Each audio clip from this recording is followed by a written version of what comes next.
Good evening. I would like to call to order the regular meeting of the Perry Carnegie Library Board, April 15th at 6:15 p.m. Roll call, please.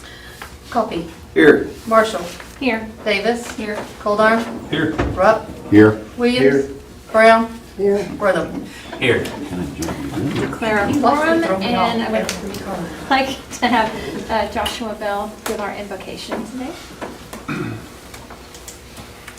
I always feel weird when I do this prayer because I just come in and say hi, what's up, and I pray, and then I leave. Just know that it's not it's not against Joe in any way, shape, or form. So it's me. Yeah. Who is it? I was looking at Derek, but it's not against Joe in any way, shape, or form. But would you all pray with me, please? Gracious and eternal Creator, as we gather here today, we ask for your wisdom and guidance to permeate this council chamber. Grant us clarity of thought, compassion in decision-making, and unity in purpose as we seek the betterment of our city and its residents. Bless our endeavors with fairness, justice, and goodwill toward all. Amen. In your Son Jesus' name we pray. Amen. Amen. Thank you. See ya. Thank you. Sorry, Joe. Yeah. Bye, guys. Appreciate it. Item 1, the consent agenda. Do I have to read it? I make a motion to approve the consent agenda. I'll second that. Roll call, please. Coffee. Yes. Marshall. Yes. Davis. Yes. Goldar. Yes. Rupp. Yes. Williams. Yes. Brown. Yes. Wortham. Yes. Any comments from those assembled? Number 5, presentation of oral quarterly report on library usage and statistics on Perry Carnegie Library by Pam Rigg, head librarian. Thank you. So solar glasses were provided to the library via solar eclipse activities for libraries. We received 1,000 glasses. We gave out about 40 pairs in October for a minor eclipse. That left over 900 pairs for the eclipse on April 8th. We did activities with kids in story time and at after-school programs before both eclipses. We were planning a large viewing party for adults and kids on April 8th. We were so excited. And the day of the eclipse turned out to be a makeup day. So we distributed almost all of the glasses to Perry Public Schools. Savannah went to watch the eclipse with the kids. We posted we had a few pair of glasses left, and people came into the library. And the glasses were gone within 47 minutes of opening the library. That was fun because we got to see a bunch of people's faces we normally don't see. So we'll get them in the library any way we can. We wish we would have had more glasses to distribute. That day was a huge success. Summer reading program plans are mostly finalized. Savannah is requesting that the principals allow her access to the students in Perry to promote the reading program and activities. Our goal is to get kids in the library with the programs in the hopes that they will read and increase their reading level over the summer. We will bribe them to read and give them snacks and many programs. We gave the council and staff drafts of the flyers, but please don't post these yet. Summer reading program begins in almost a month, and there could be changes. We sure hope there's not changes, but there could be. We will hand out the flyers at Perry Public Schools, the library, and we will post on the library website. Kids programs will be held Tuesday afternoons and Friday mornings. Most weeks the programs will be identical. Caregivers can sign up their kids on Mondays for the following week. Our meeting room capacity per the fire marshal is 40, and that includes kids, caregivers, and library staff. On days with crafts or science experiments, we have a limited amount of table space. Please be kind and book before the day of the program. It makes it so much easier if people call ahead of time, because that day of the program is just nuts, and we're trying to do the program and answer the phone. So that would be greatly appreciated. Please be kind and book before the day of the program. Understand that when one session is full, we need to fill up a different session. The teens will have a separate summer reading program with different prizes and programs. Savannah will continue to host 2 story times on Wednesday mornings during the summer. The first session is at 10:30 and the second one usually starts a little after 11. It isn't a coincidence that Wednesdays are the highest circulation day of the week. On April 10th, we checked out 311 items. Theater Thursday will run all summer for adult patrons. This group is mostly older ladies, but men and younger adults are also welcome. We show new release movies on the second and fourth Thursday of the month at 10 in the morning. We supply the popcorn. Please bring your own drink. The annual Carnegie Library Progress Club fundraiser is on Friday. Nate Reed and Lawrence Wortham are our special guests. Or victims, thank you. Stop by and get the answers to your questions on Friday, April 19th between 10 and noon. Actually, I'm very excited about this. So, the members of the Progress Club will provide finger food. Donations are welcome but not necessary to attend the event.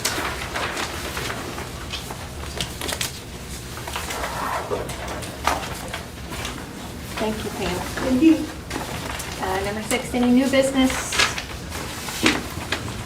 Number 7, adjourn. So moved. Second. Roll call. Coffee. Yes. Marshall. Yes. Davis. Yes. Goldar. Yes. Rupp. Yes. Williams. Yes. Brown. Wortham. Yes.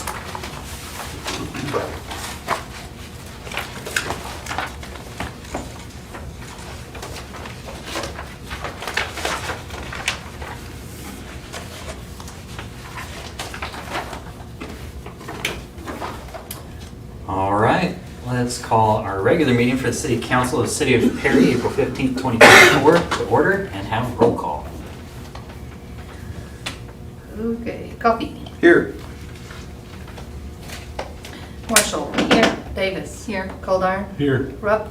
Here. Williams. Here. Brown. Here. Wortham. Here. All right, we've got quorum.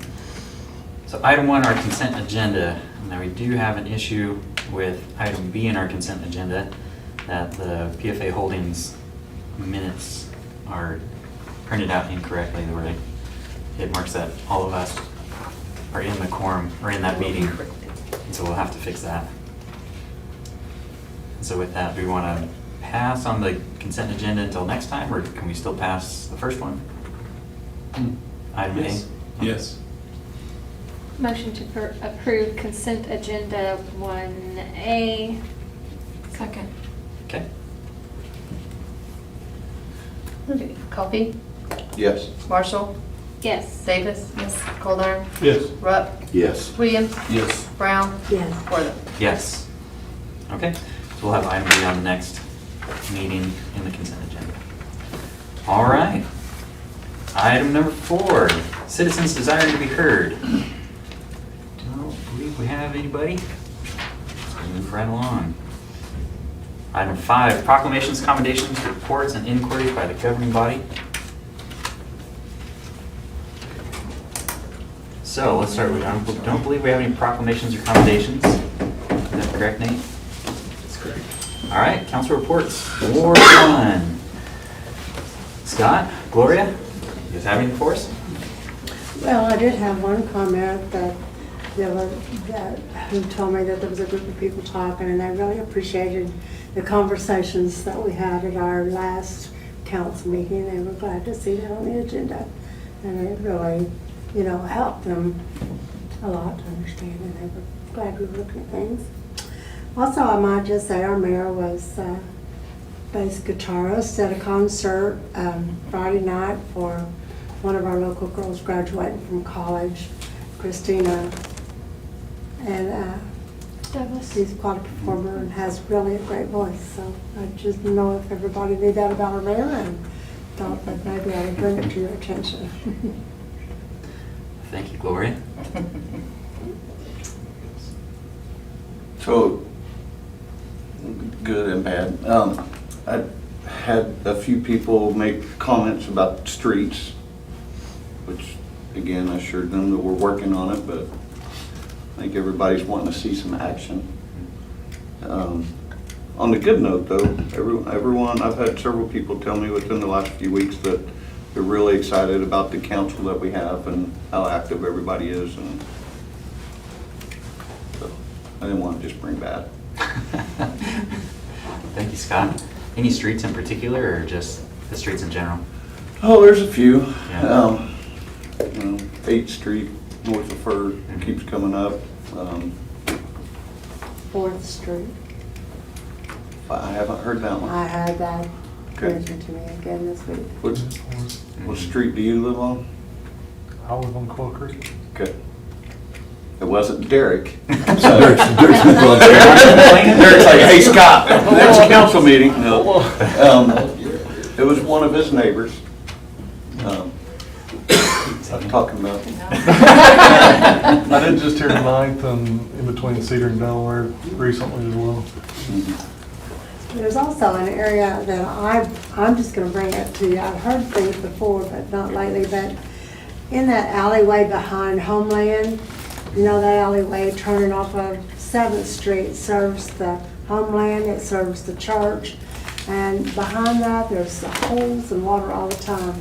A lot of times I start down that alley to go home and I switch and go this way because the road, that alley is so bad. It also serves Sonic, and I just think we ought to pay attention to that alley because it serves many people and businesses, and it really is in bad shape. I'm glad you said it. I couldn't bring up alleys when we couldn't get streets fixed, so. I didn't want to bring up alleys, but that one is important. That one gets a lot of traffic. Okay. All right. Good to know. Got that, Nate? Yep. All right. Ward 2. Joe? I just had one thing that somebody brought to my attention was that on Cedar Street around the swimming pool, there's not a speed limit sign going west, but there is one going east. And with the pool fixing to open, that might be something to look into. The traffic gets pretty fast through that neighborhood. Good enough. Thank you, Joe. Ward 3. Danette, Randy? Don't have anything. Nobody talks to me. I had a list of things that we'd talked about, that people were asking me about. I shared that list with Nate, and so I think we're gonna try to get some of those updated. The other thing is, I had a patron point out to me that the only new speed limit sign out in the construction area in front of Ditch Witch is behind the big flashing sign. I was trying to And see. so it's, I don't know if that's the purview of the construction company, should put more up, but it's not very well marked of what speed you should be there. And so I think it's gonna get citizens and the police in conflict, because unless you just catch that one sign, you have no idea what the speed limit is or how far it goes, or, Now, the next speed limit's covered up, yeah. so, but people just immediately start going faster, including me, but I just, And that may be part of the contractor's job of signage, but Right. I would like somebody to ask, I think. Or ODOT, You yeah. heard her, she speeds through there, you can catch her. I know Ditch Witch, their main concern right now, since they are off the roadway, it's kind of a trial error type deal. But when they start working in the road, you'll see a lot more speed limits posted. I think they just did that as a temp because they're off the side of the road. I know it's 35 going west is what the speed, but then, like you said, once you cross the gate or the second entrance, there's nothing No, there. you So don't know if just- you, If you're in Perry, you're thinking, well, it's back to 55, but Right. it still said 35 prior, so we're just monitoring. I mean, if somebody's going above, we're gonna have a word with them, but I mean, right now, it's pretty calm, so. All right. Ward 4. Sam, Derek? smooth.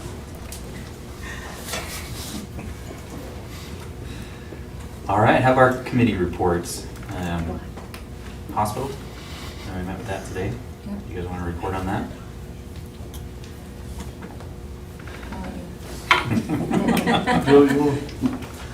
Well, it was just a pre-bid meeting for the subs for the construction contractor. They had, I don't know how many was there, but there was several contractors there for the pre-bid meeting. They took them around, answered any questions that they all may have. And I believe they've scheduled another one for next Monday as well. I think the bids are supposed to be in on May the 7th. I think when the bid opening day is. And after that, it'll be start time, I guess, to start construction. Yep. Another thing to note, they were estimating it would take about 16 months for their construction, so they're looking to begin this summer and then wrapping up by the end of next year, 2025. And what all is included in that construction? The portion that the hospital will be using. Front portion. Old surgery, current ER, x-ray and all that area. And then their lab area, yeah. We were able to verify today that all the systems in the old building will still function. Yep. The unused part of the building is what should Yep. still function. All right. About the zoning committee? We've got a meeting tomorrow. Oh, all right. So I don't think we've met since the last one of these meetings. So. Gotcha. All right. I believe that is it for our committees. Drainage is pretty much done and gone, and is there another committee that I'm missing? It's not done and gone, but Well, right. we're at a standstill. Right. What? On the drainage The committee. drainage committee. A while back, we had something about the YMCA Yeah, that's and what I was the gonna pool. say. Hmm, right. And they met one time, and I don't remember what happened, I couldn't be there, but there hasn't been anything else. I know they've started meeting with Nate. It's been- Yeah. You wanna? I can give an update on that. So we met with Shay this week, and by we I mean Patty, our Parks Director, and I talked about them running the pool for us this year. We're still coming to an agreement with that, but what it's sounding like right now is that they would provide the staff, so they would do the interviewing, they would manage them, and we would pay the salary of that staff. Because we're paying the salaries, we would then keep the admissions to help offset that cost to us. So yeah, we're still working through a few other details on that, but that's kind of what we're leaning towards right now. I know Shay is gonna talk to the YMCA Financial Committee tomorrow. They have a meeting to kind of present that and some of the other things we've discussed and see where we can go from there. So. I'm glad you asked about that, because I was thinking about it. Yeah, thank you. I forgot about that. To Scott's point, before we Mhm. move on from the drainage, we haven't had an actual meeting, but I do think probably need to look into making sure we seed the area that we dug out and put the piece of concrete in that Matthew Coe had recommended. Mm. So that'd probably be something our committee, had we had a meeting, would be recommending today. So. I concur. All right. Well, moving right along, we have a presentation today. We have two. We'll begin with Ms. Maddie Flores regarding the Cherokee Strip Museum. Hi. Thank you. I'm Maddie Flores. I'm the director of the Cherokee Strip Museum. I've been here since January. So I'll give a little bit of overview / history of the museum, but I'll give a few statistics and it'll just be for this first quarter since January. So if you don't know about our museum, we've been operating since 1967. We are a nonprofit 501c. We're partially owned by the state, and that's Oklahoma Historical Society. So various parts of our property, particularly our main building, our museum building, is owned by OHS. But main ownership is the Cherokee Strip Historical Society. One of our bigger entities is our life history program, and it's called the Day at Rose Hill School. We have hundreds of different schools from all over the state come. We have 3 employees in the museum and 4 Rose Hill School employees, school marms. They're historical interpreters. Since January, we've had 60 classes and we've had 102 visitors to the museum. And that's just paying visitors. We've had hundreds to the grounds. And just to highlight on our stipend from the city, we particularly use that to offset our costs for utilities. At one time, the state did pay for that, but they no longer do. So it's a huge help and we are very grateful for that. This year, we are going to be doing some bigger events that are newer. So we're going to have 3, kind of a bluegrass fest in June. Then we're going to do Settlers Day in September. And then in late December, we're going to have a night Christmas event. So those are some bigger things we're excited to welcome to the public. So, and then you can follow us on Facebook for more updates. But that's all I have for today. So thank you all. So what were the dates of the special events again?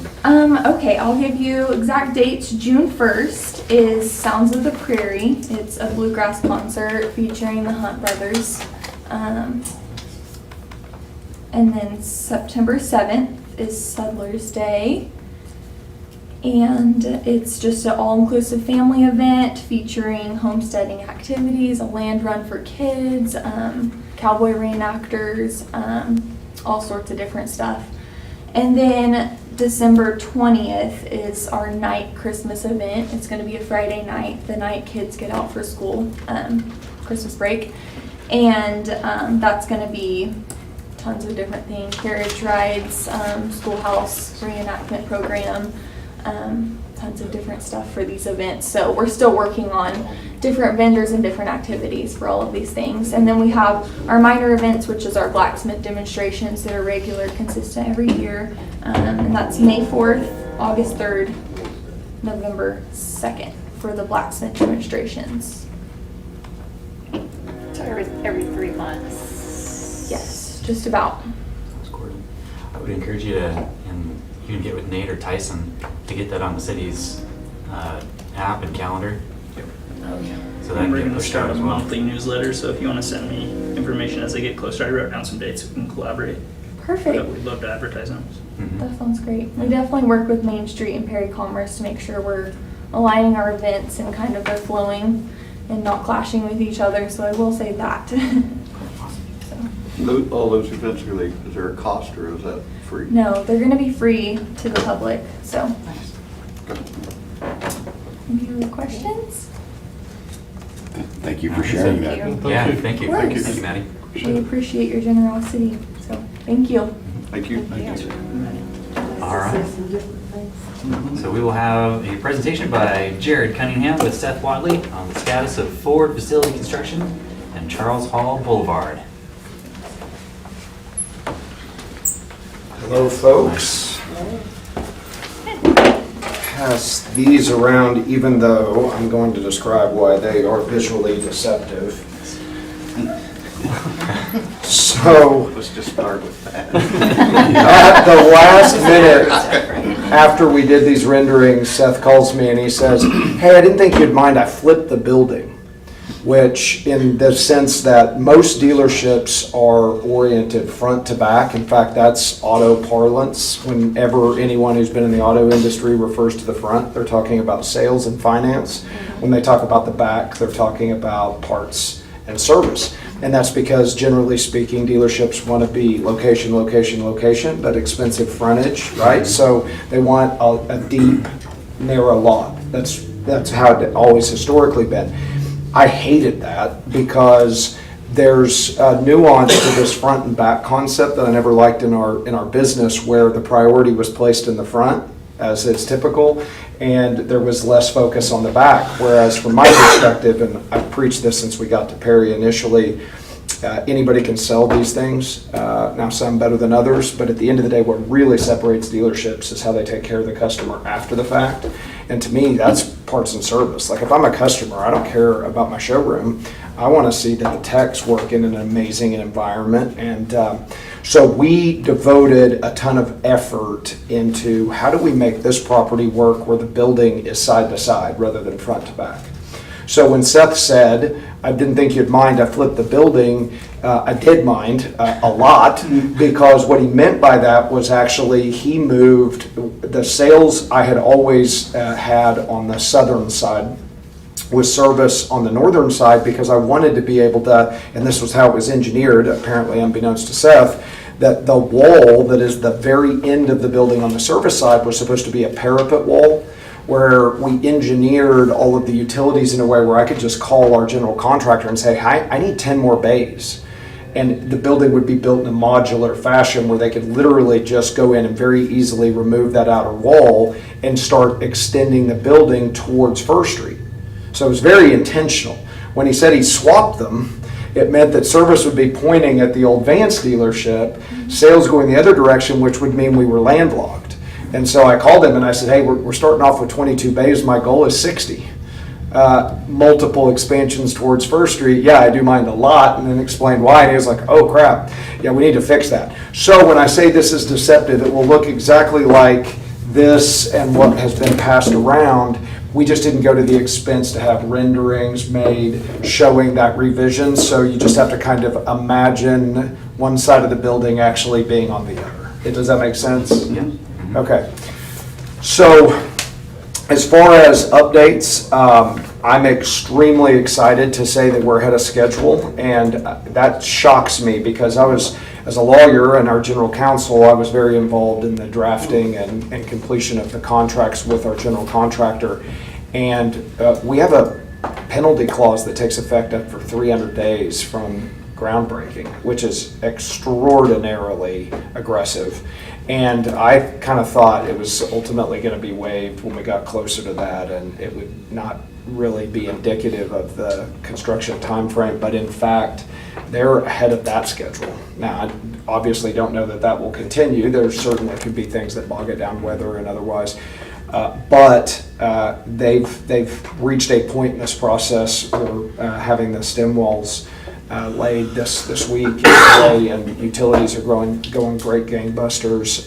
If we were to continue at this schedule, we'd be finished at the very beginning of Q4. Now, I don't anticipate that ultimately comes to fruition. I assume that there'll be a few delays that cause it to be completed. I think probably in December would be my guess, but even then, when I started this process years ago, drafting this, I never thought we'd get it built in a year, but it really does look like that's quite likely. So the dirt work is largely finished. The only reason it isn't is because there was a miscommunication. Part of the process, it was anticipated that there would be a small green space that would separate the two stores, but at another point in the process, and I guess wires got crossed, it was intended to have the two combined in terms of the lots connected. And so ultimately Seth made the decision towards the end of the dirt work, hey, I really want those lots to have the opportunity to have a drive between and various things. And so that meant that the dirt work wasn't quite finished when they thought it was, but it's almost finished. And again, like I said, the stem walls are going in, and utilities they've been working on those for about a week and a half. So what questions do you guys have? I don't know how deep you want in terms of the update, so. Yeah, that's good. Does anybody have any questions? So the only thing right now that you're working on is the main dealership. Yeah. We, actually, I'm glad you asked the question that way. Were you intending to address the roadway by chance? No, I was talking about the other things that. Okay, yeah, so, but it's still same concept. So Bryce and has been really helpful to the process. We've worked with ODOT, and we've reached a point where ODOT's on board, and all we lack is some sign-offs by the feds, which is not an easy process. They had two questions, one about proximity to 35, which sort of made no sense to me because our proposal has the drive being pushed westward and further away from the highway. So it's like, okay, I understand what your goals are, but if we're making it better than status quo, then wouldn't that just be a rubber stamp? Like, it just seems, and ODOT said the same thing. They said, well, that's going to be an easy question to address and don't think that's going to be an issue at all. The sort of oddball thing that ODOT was not prepared for was the feds came back and said, well, what about your study on the light that we thought was going in at some point? The suggestion by the feds seems to be that they were under the impression when that roadway was initially built that there was going to be a traffic study being done by the city and at some point a light being installed at that location, which just doesn't make sense for the way that's all laid out, and I don't think was likely ever the case, but for some reason that was their understanding, and so they were asking for a follow-up on that, which of course we don't have. And so ODOT still feels like they can overcome that. All the other pieces of that equation have been addressed in a way where as soon as we have Fed approval, ODOT's going to stamp it, and then that would become a part of the construction process. But until the Feds sign off on it, that's why that hasn't started.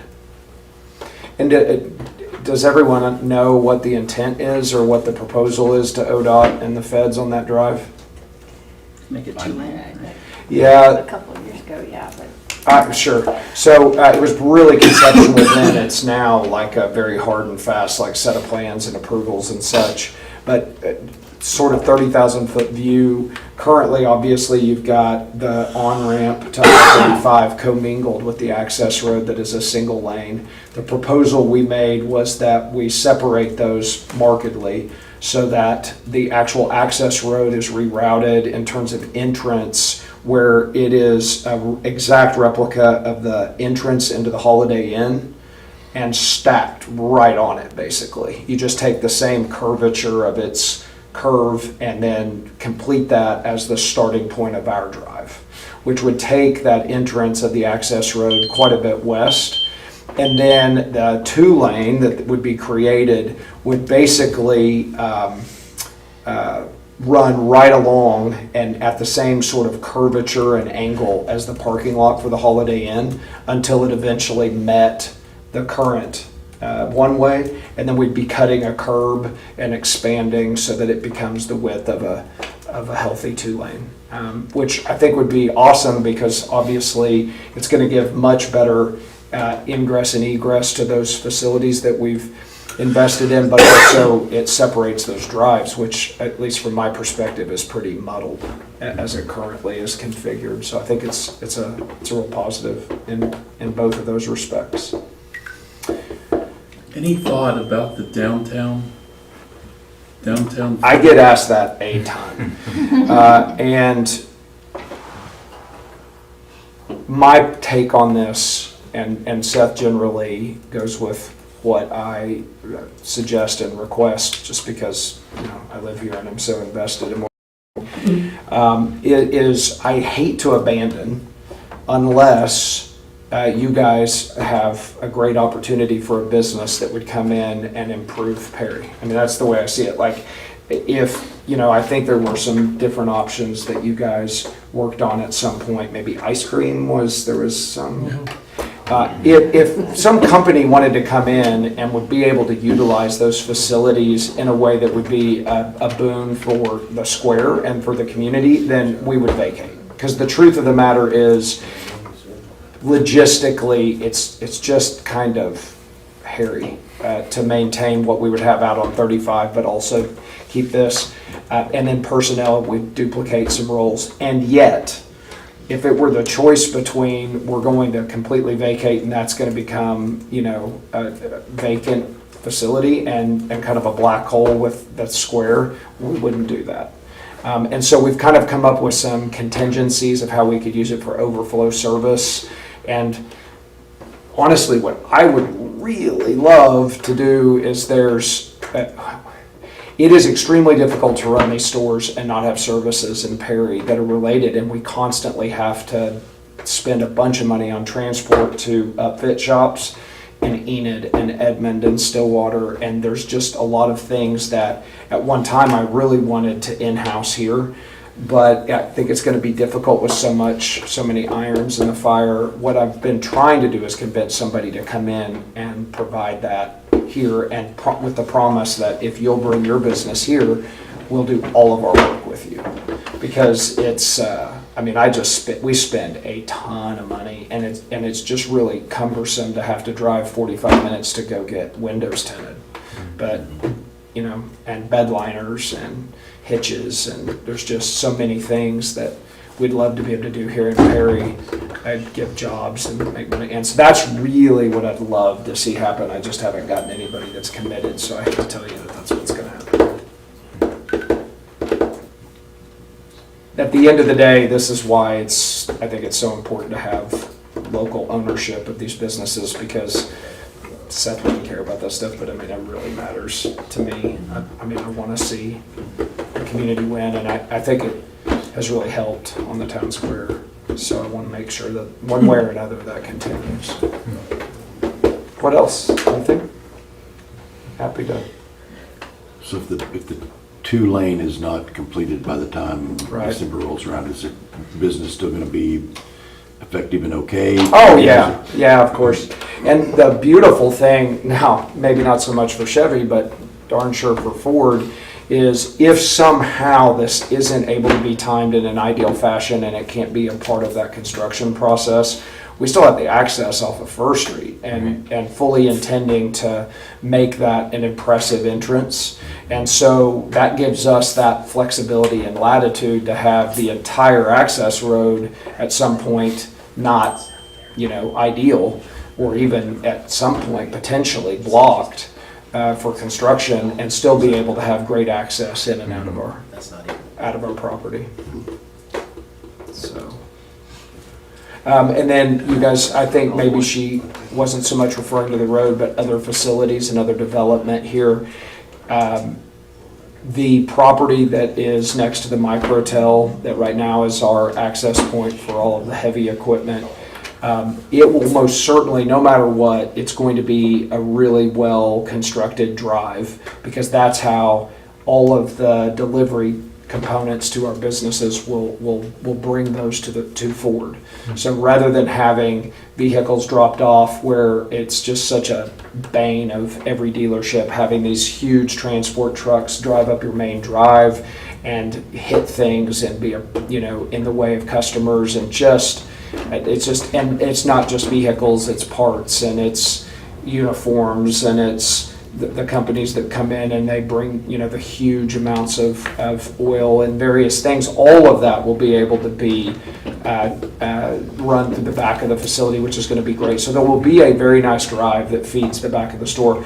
We're still trying to figure out what to do with the rest of that property, because quite honestly, our industry is in a massive state of flux, because you had everybody pump so much money and emphasis into EV, and I just don't see it. I mean, you know, we wanted to be a great partner of Ford's, and so initially we were all in, and then the tea leaves just told us, like, whoa, tap the brakes, because they're wanting us to invest $1.5 million in technology that I really think hydrogen and hybrid power is where this thing is headed, and I think we're going to look back on EV and find that it was one of the biggest farces perpetrated on this planet. I mean, it's just wild, and it's changing so fast, and Ford's pulling back so fast that I'm really glad I made that decision. The Pauls Valley Ford store didn't, and it didn't mean that we're locked into not being. It just, you had to make a commitment for a 3-year period, and heck, the first year of it, we weren't even going to be in a facility that would accommodate the EV in the first place. So we just, really what we don't want to do is, you know, initially we were going to build like a really large charging station, set of charging stations up there, right? And that really taught, like when we pulled back, we were like, okay, we don't want to develop any of the rest of this area until we have a much better feel for where this is headed. Because heck, this whole planning started so far back that EV wasn't even really like a concept for impacting a facility design in a way that initially on First Street we were planning on having a really large like quick lube type facility that would both be the quick lube for all of the South Wadley facilities here, where you wouldn't commingle that in your service departments, but also would be retail just for customers that aren't necessarily getting complimentary oil changes or the things that we provide to our customers. But then all of a sudden EV hit, and it was like, well, one thing that you don't do with EV is change the oil, right? So like, we tap the brakes on that, well, then it's just boomeranged it back where the EV looks like it's pretty questionable. So what we really don't want to do is build unnecessarily, in hindsight, look back and say, well, we would have developed it differently. So hopefully that picture clears up in the next 24 months where we can start to better plan what the other uses of the property out there would be.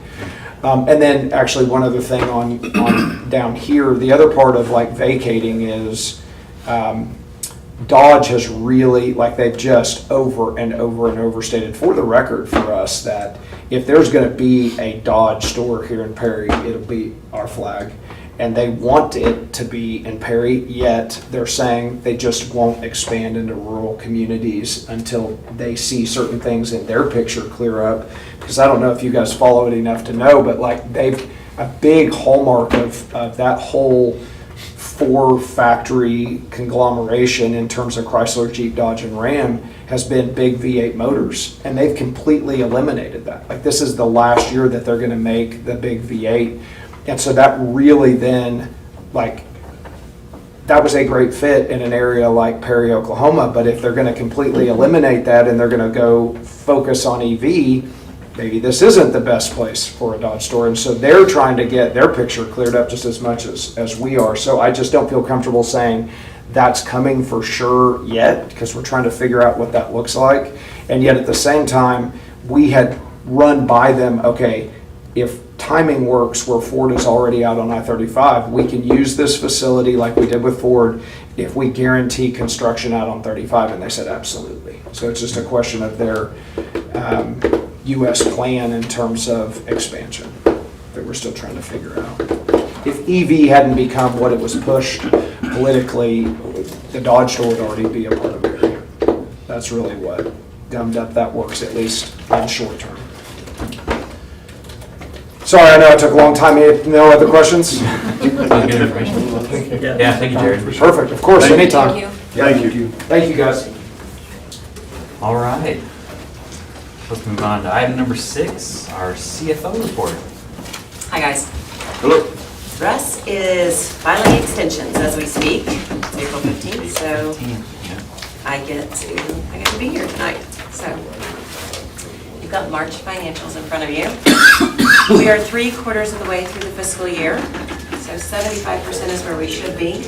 Our total cash down about a percentage from where we were this time last month, a little over $166,000. We have a pretty even split between what's unrestricted, which is about 52%, and our restricted funds, about 48%. Drainage was brought up earlier, just to point it out. It's separated on your schedule of cash. It's under that restricted cash, 1, 2, 3, 4, 5, 6, like 6 lines down. $322,000 sitting in that fund right now, or in that allocation right now. So that's our cash as of right now. When we look at the budget to actual, things look pretty good. 75%, like I said, is where we should be. Everyone's hovering right around that 75%. A couple of little blimps in the month of March. We paid out our quarterly insurance. We did actually purchase the Sprinter ambulance, $174,000. That was funded through the Malzahn grant. We had to add a little bit of additional, about $10,000 of additional money, because it ended up costing a little bit more. So that's reflected in your March financials. Ballparks brought in over $6,975 in the month of March. It's the highest we've seen this fiscal year. So they've had some tournaments out there, which was nice. And interest income, $47,000 in the month of March. You all have your little CD schedule. You can see how we are tiered in our allocation on that. And look at those rates. I mean, that's impressive. As high as 5.5%. So that's what's contributing to a nice boost in our interest income. Questions on sales tax? Let me give you sales tax real quick. The month of April, sales tax down 10% over last month to month. Use tax down 2%. It's a net 8%, just month to month. Year to date, sales tax down 9%. Use tax down 35%. We know that's still related to the construction that was going on. So overall, we're down about 15% when we compare to last year. So That's the general fund. Municipal authority itself, every department looks pretty good. Electric revenues and expenses are at 5% of budget. We expect that this time of year based upon seasonality. But water revenues at 9%, sewer at 8%, trash at 9%. Everyone looked good for the month of March, and year-to-date, we're in pretty good shape. So we will use these March numbers to start the budget process with Nate. Already given Nate kind of a initial roll forward of that budget in Excel that he's looking at right now. CPI came out for February, and I don't have March's number yet, but CPI in February was 3.5%. So kind of keep that in the back of your mind as we start. Trending down. It is trending down. Good. It is trending down. So hopefully I can go more before March. March should be out today or tomorrow. I just didn't look today. So, but anyway, something to that is next on horizon while we are waiting on the external auditor to get fieldwork scheduled and that audit issued. So quite a few things, quite a few balls up in the air right now as far as finance stuff goes. Questions? I've got a naive one, I think. When you refer to use tax, what is included in that? Use tax is anything that is purchased outside the state, delivered into this location. So Amazon is the biggest, Okay. is the But it's in greatest. construction as well, yeah. right? Yeah. So if you went to Lowe's and had them deliver, Construction goods. yeah, Yes. Perry. But online shopping, which is a law that they enacted, well, look at Bryce, I'm gonna say in around 2017, maybe, it's when Oklahoma, does that sound right? Yeah, 7 or 8 years ago. Yeah, and so where Amazon, any place you ordered, had to start charging that and remitting it to the state, so it was a nice little boost for especially small Any communities. online purchases, But as long as it's delivered So here. that would So include- Kroger, Yeah. that's running around town. Yes, That would be in. yes, But it's bought within Oklahoma. What's that? It's bought but within. the point is delivery, Okay. where it's delivered here. you can order from, Anywhere. make sure the website you're ordering from is charging you sales Charging you, tax. yeah. Exactly. Or you're supposed to claim it on your. So it's income not tax return. Exactly. required, or there's just some. How many people It's actually do supposed that? to be required, but I still run into websites that they're not charging sales tax when you get an order. You shouldn't be buying on the black market. Gotta get them bargains where you can. Is the hotel motel tax pulled out anywhere? Yes, hotel motel tax is separate. Take a look. Oh, let's see, what's counted out? 1, 2, 3, 4, 5. Economic development. Okay. Is where it shows fifth down. Hotel motel tax receipts in the month of March, $12,457. And is that declining or increasing? That's a good question. Off the top of my head, I can't answer that, but I will find out because we report it every month in the same spot. So I'll just go pull up the last couple of months' financials and I can tell you. I guess better read the footnote. That's right there.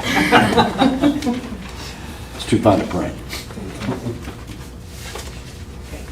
All right, anything else, guys? See nothing? All right. Thank you, Meredith. All right. Item number 7, consider appointment of qualified person to Ward 2, Post 1, City Council seat vacated by the resignation of Curtis White on March 4th, 2024. So we've got just a little bit of time left before our window, before we have to go into a special election, is filled. We have until May 3rd to get this position appointed, and we have a couple nominations now. One being Sammy brought one up with us today that you just had. You want to Yeah. introduce him? Yep, so I would like to nominate Austin Bledsoe for the vacant seat in Ward 2. He's actually here tonight, sitting right over there. He works full-time at Ditch Witch and as a customer engagement specialist. He's lived in Perry in Ward 2 actually for the last 5 years.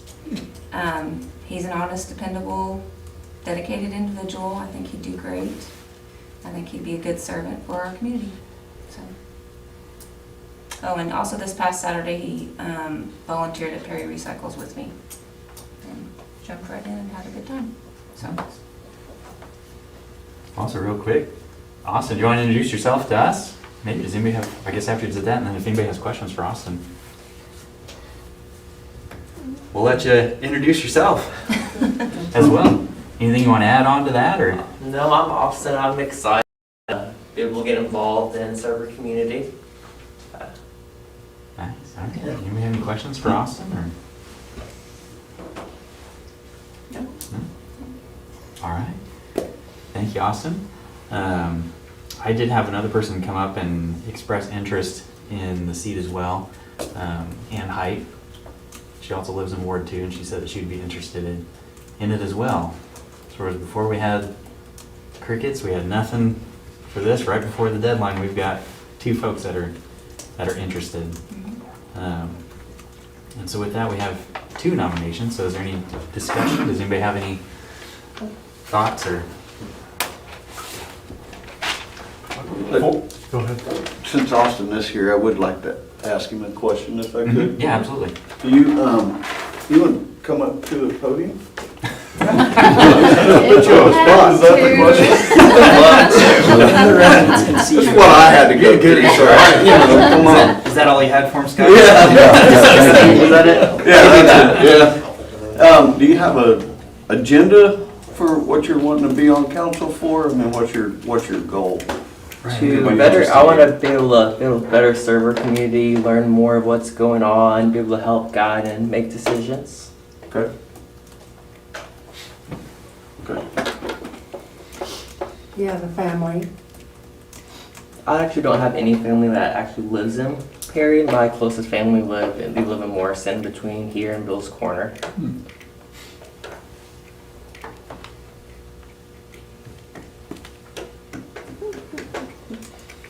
Have you been keeping up with our council meetings, or do you have some idea of what we're doing and where we're going, or has that been an interest of yours?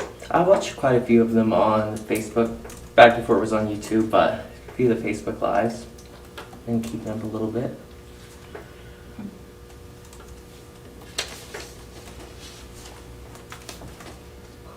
Good deal. Any other questions for Austin, anybody? No. All right. Thank you. Thank you, Austin. Thank you. Scott, do you need him to stand there a little bit longer? Yeah, or- no. Do you want to come sit down and see how these seats feel? No, you don't wanna Just do don't that. lean back on them. Yeah. Just don't lean back, yeah. Yeah, Don't you lean don't back. want to do that. All right, so with that, what would you? Oh, no, maybe that's where you're headed. Right, I was gonna say, so moving forward, so we have 2 nominations, so ideally if somebody wants to second one of those folks, or if we want to, we can also take a little bit of time to meet, I mean, if anybody wants to meet with Austin and Ann individually, we can do that and take another, I mean, we have until May 3rd, Next meeting. right, and our next meeting, so could we appoint it in the next meeting, or do we have to do it before? No, you have to do it before. Before the next Yes, meeting? you'd have to have a special We meeting. would have to have a special meeting, Yes. okay. I'll second her nomination. Okay. With that, any other discussion? All right. And we can have a roll call. Oh, hold up, I haven't got that ready. Should we have a trained civil? Hold up. I didn't hear what the nomination. What was the nomination? Nominate. So it's for Austin. Austin. Austin. Yeah. And Yeah, we have a Derek motion and seconded. second, yeah. Okay. I just didn't. Oh, Sorry. Sometimes I can hear well, but if there's any closer noise. Sorry. yeah. Did you hear who the other person was? Yeah, well, Okay. I mean, Ann? I Okay. mean, yeah. I know. Okay. I just didn't understand the nomination. Gotcha. So this would be for Austin. Sammy did, and then Coldarn seconded, right? Yes. Okay. Coffee, Yes. Marshall, Yes. Davis, Yes. Coldarn, Yes. Rupp, Yes. Williams, Yes. Brown, Yes. Wortham. Yes. All right. Congratulations, Austin. It's awesome, we have a lot of interest. That's right. It seems like that happens every time. Right. We get down to the last deal and And so with that, he's been appointed. Bryce, I will ask you, would you like to kind of fill us in on what we do moving forward? Well, if we could administer the oath right now, he could come up and sit with us, but we'd have to have the oath and he'd have to sign them, and I don't know that Right. So that would have we're to be prepared for that, Right. so.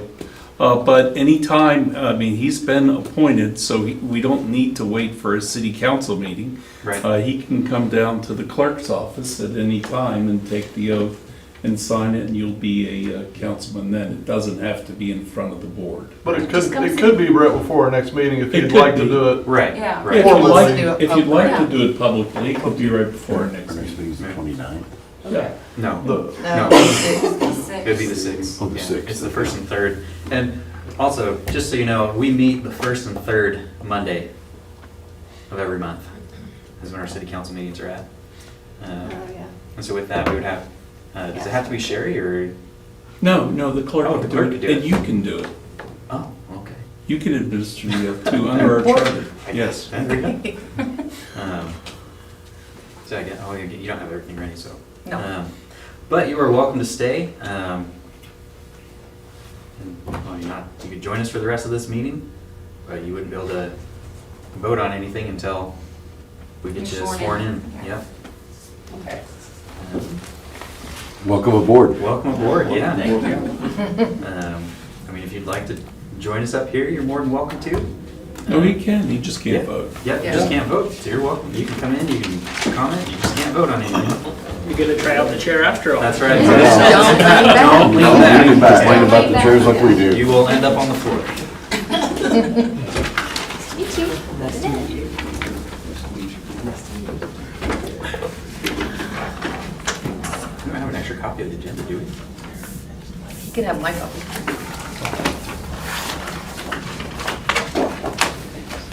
You can just take that and look through it as we're going.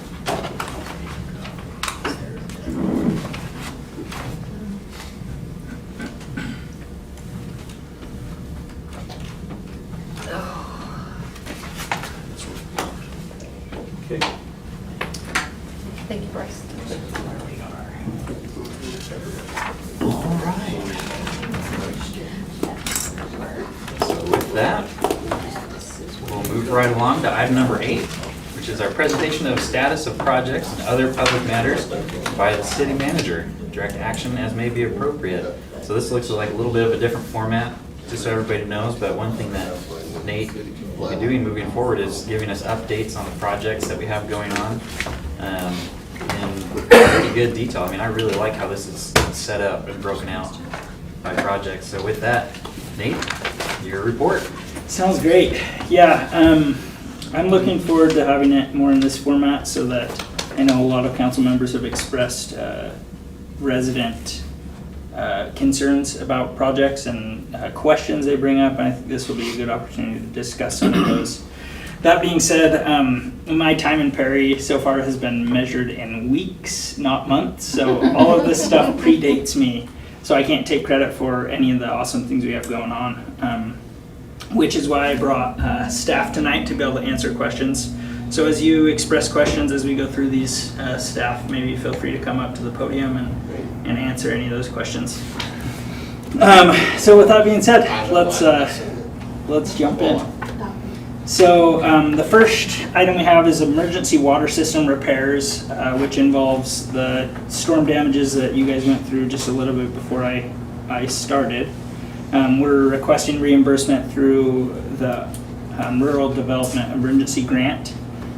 They're coming, so Julie is with that organization and she's coming on the 19th. We're going to meet with her and talk through the application and how that all works.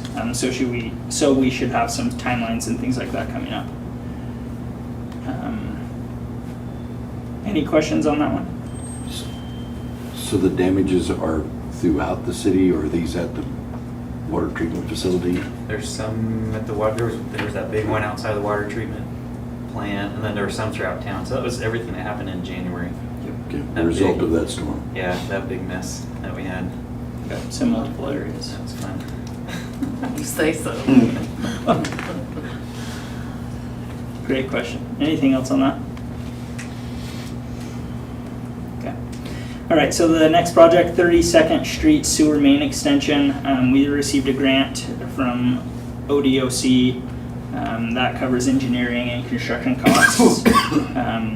It's going to extend the sanitary sewer system, and that'll go to the south commercial / industrial park on the south side of US 77, and then the west side of I-35. So we've called in the locates on that. The survey's been completed. Plans and specifications will be submitted to ODEQ for a permit in April. So once we get that permit, we'll be able to get the procedures and move forward with the commencement there and get that process started, that extension process. The last thing we have on that one is we're looking into the reimbursement process. We don't know exactly how that works, so we'll be looking into that before our next meeting. Questions on that one? What does that mean? Last item there? What do you, reimbursement of what? Yeah, so we applied for a grant for that one too. So we received the grant, but we're not sure how the reimbursement process works with getting that money from the grant. I thought we already had I thought we had it. money in our Yeah. account. Not that one. That's that last one that Larry did that has not been, the money's there. It just does not, you have to. Which is a whole new deal in Yeah. first year for it. Right, but that grant was approved. Yeah, yes. Correct. The money's there. Right. I mean, We just have not received. It's just The not, when money's we say the approved. money's We there, we just don't have to mean access it. there It's in available. It's available. our account. Right. It's available, that's Just made not- up. Yeah, we just don't understand the Okay. process We yet, can't spend how it. it makes it Right. to us. Gotcha. Okay. All right, so, any others on that one? I've got a somewhat related question. So Yeah.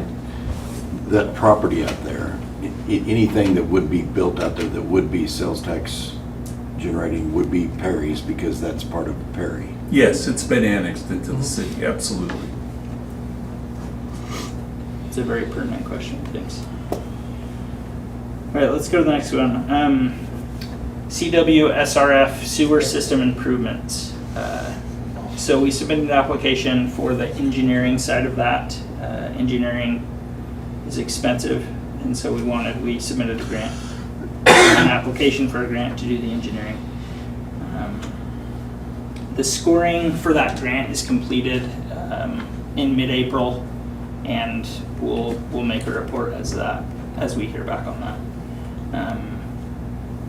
I guess there's really no action from us until we know that we get that grant for the engineering process. But ultimately, the project is going to involve 4 miles of our sewer main being extended, which will be awesome. So, I don't know. Vernon, did I miss anything on that you want to add? Okay. Any questions from? And again, that 4 miles is scattered around Perry, or is it one long stretch. one long stretch? or- We're not extending, we're repairing, is that, am I wrong, or? I think it's scattered around, right? It's not Yes. just one area. Yeah, it'll be some of the areas that we're still having issues in. We've got most of it in the last 5 or 6 years. I think we've already done about 40,000 foot of sewer lines. So we'll pick some more of the troubled ones that we have. And they're not all gonna be in the same spots, but. Yeah. So extension isn't the right word to be used there. Yeah, it's more of a replacement, right, with the troubled lines we've had to avoid what happened in January. Right. So. Other questions there? All right. DWSRF water projects. There's 2 active construction contracts. We have one with Lone Hickory and one with Wynn to finish. Bryce, I'm not sure exactly what that means. Finish generators. Yeah, those are new generators at the water plant. Which are done. Oh yeah, Yeah, those are those are finished. done, that's complete. So Wynn is the one who did that. That's what we're Yes, saying. yes. Let's see, Lone Hickory will commence, so they're starting theirs, the the week of April 29th. We met with them last Wednesday. Matt Coe, our engineer, led that meeting, and it went really well.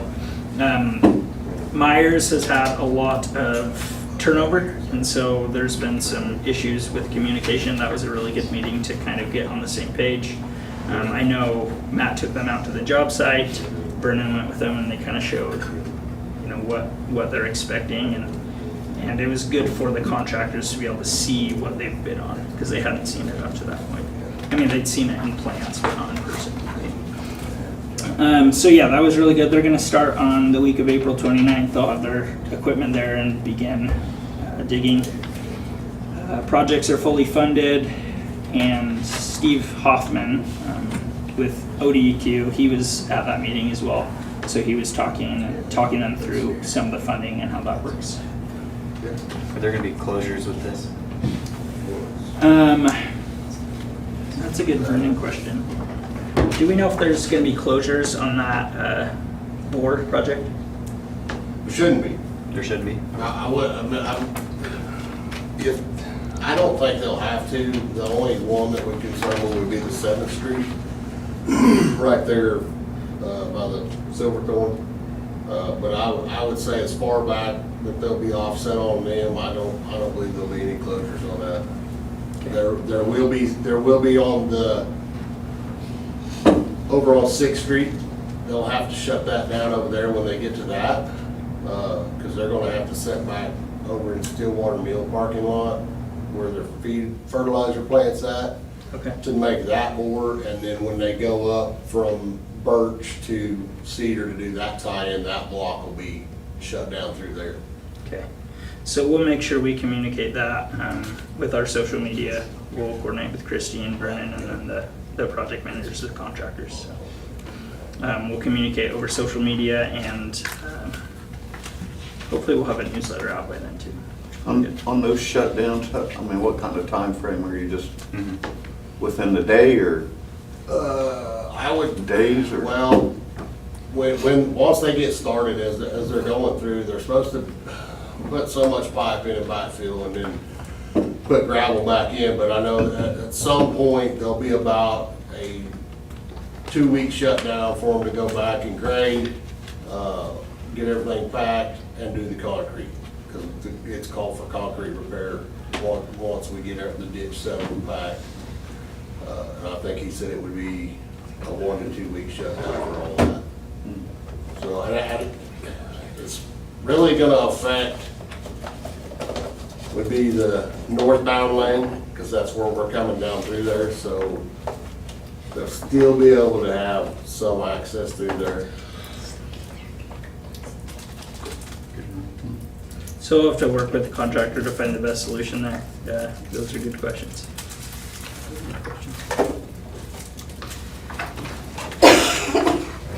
Any others on that one?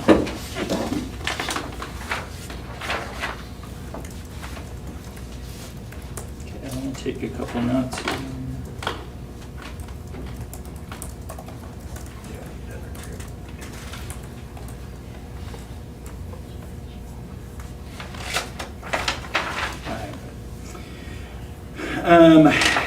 Water treatment plant residuals. So that, I've been working with Vernon on that. Basically what's happened is the solids stored at the lagoons in the water treatment plant have to be removed and disposed of. It's an expensive process to do that. Myers has the active contract to see, quotes on that and really kind of push the process forward. Enforcement has been issued. So if we, Vernon, can you explain that a little more? If we don't follow through with doing that, there's some kind of enforcement measure. Yeah, we'll end up getting into an NOV with the DEQ. They'll start fining us so much per day on that until we complete the project. Yeah, so it is something we have to get done. And it's something we have to get done every so often. So it's an expensive process that we do every so often. We're gonna look at eliminating that process, and that would be through some technology that would basically strain out the stuff before it went into the residual ponds. we have an engineering firm, Cimarron Valley, that's looking at a cost-benefit analysis to see what else we could do and if it would be worth the cost to implement some of that technology that I'm talking about. Have we cleared the violations that we've had so far? We have a number Yes. of them. Yes, this one that we have currently is recent. Okay, so this isn't. Yeah, we're not getting fined currently. It's just they put us on notice and say, hey, this is, you need to. It has to become a consent order first. Right. And this is just an NOV at this point, but it has been, but we've known about this for a while, so this needs to come to the top of the pile. Right, but we fixed the ones that we had, because there for a little bit, we had quite a few. Yes. Yeah. Okay, good. Yeah, good question. Do we know how much time we have before we start getting fined? Well, we first have to get the consent order, and they kind of negotiate that with you. And, But then there's all those. you know, as long as they know that we've hired an engineer and are working on a solution, we're not going to see anything. Showing good faith. Yes, yes. Yeah, they're not actively trying to punish. It's more just them, recognizing there's an issue and trying to move us toward fixing it from everything I've been aware of. So. And for your question, the ones that we had previously, we had quite a few there for a little bit. Yes, that's all been correct. Those have been cleared up, good. Sewer also, The sewer, I believe those are still being, pits are still being worked. some of that stuff's still being worked on. Which sewer violations? NOV that we had at sewer on the pits over there, the drying pits, right? I believe that's all. All good. Those All it's like, cause that was in that last one when we had to clean that one. We had one that was dried up and we can't use them. So if you can't put water in them, you can't keep them drying up. So they said we were stockpiling the sludge, which we weren't, but with it being dry, that's the way they put it. So we cleaned it. We're still, which I think now I'll have to get with Matt on that. We were with, I don't remember who the engineer was then, but we were looking at demoing that third lagoon out. We can't use it. We're not using it. So if we get rid of it, we don't have to worry about it. Because we can't put water in them or anything in them. So. We're good there. Will you follow up with Matt on that and we can talk about it in your one-on-one? Thanks, Bruno. All right, so the next project, Cow Lake project, basically the city of Stillwater was planning to transfer raw water from Cow Lake to McMurtry Lake, where we draw from. There was some concern there because Cow Lake is so much, I guess the quality is just a lot less good than McMurtry. So there was a study done by Stillwater's contractor, and they looked at the impact that would have on McMurtry and the water source we're drawing from. It was determined from that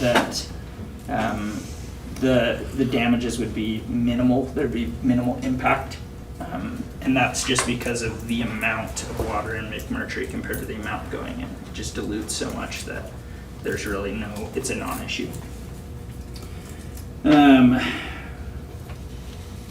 I guess another thing of note there is that the city utilized 52% of the amount of water that we can draw from.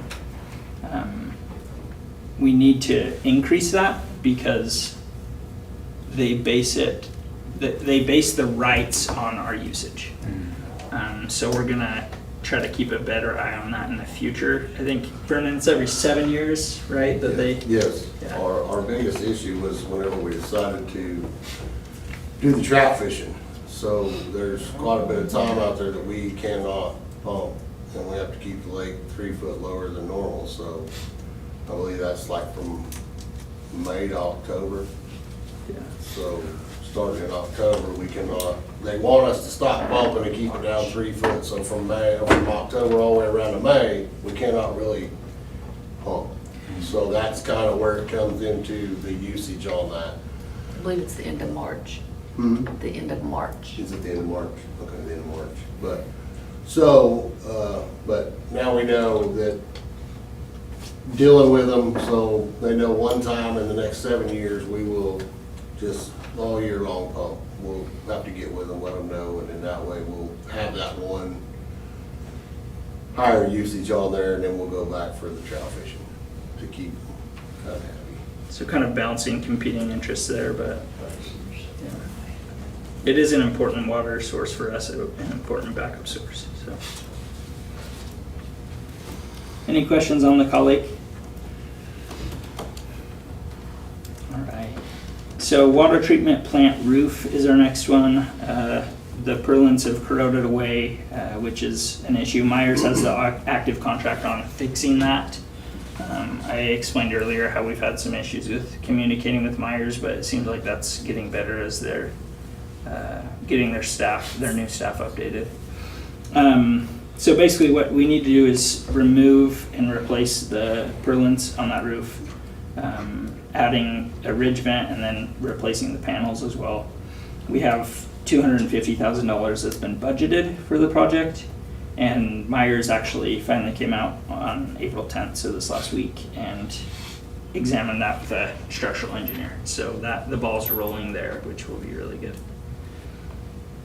And there's no proposed grant for that. That's going to just be us writing a check. That is There was my a grant for that, understanding. wasn't there? We had applied for one, Right. and we were denied. Yeah, it. it didn't. Oh, we were denied. Yep. Wasn't there some engineering already done on that? Right. Yes. Myers. Yeah, Myers. Okay. So because they came out, the two times, it's all part of the same invoice. Okay. Are there dates, like milestones along with that contract of when they get this work done, or? That's a good question. I don't know of any. I can follow up with them and see.